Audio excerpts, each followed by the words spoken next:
So Shaquille O'Neal tried to talk to Joel Embiid, and Joel Embiid told him, says, guys don't play like that no more. And basically said that's an old-timey way of playing. I've heard this said before. You know, when Shaq was younger, and I forgot who it was, but he pretty much said Kareem Abdul-Jabbar told him about the skyhook, and he said that's old, you know, and they don't do that no more. And then I think that was also said to Andrew Bynum, Kareem, and he said, "Oh, these centers always come along and say that, and people don't even remember how they said it." The difference is that when guys was trying to tell it to cats, it was for guys to get the championship pedigree, and Embiid ain't won nothing.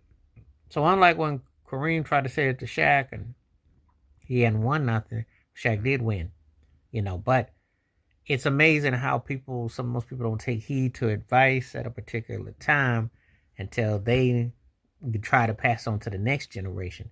People don't want to hear you. They want to tune you out, want to play like you old, like you don't matter, like you don't count. And so then they get into a point where it's like, you don't want to hear what I got to say. So then it's a trip how that all works itself out. It's amazing how that, you know, we don't want to hear.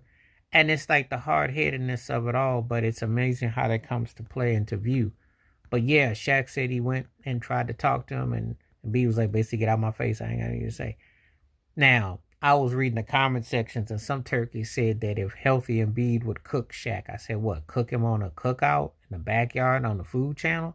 He sure as heck couldn't do nothing with him on the basketball court because, yeah, he inside out, but Embiid don't stay healthy enough. I'm sorry, you can't compare a guy who does have a league MVP, but she begged and pleaded, and Joel Embiid probably begged more than Keith Sweat does on a record and James Brown combined to get that MVP.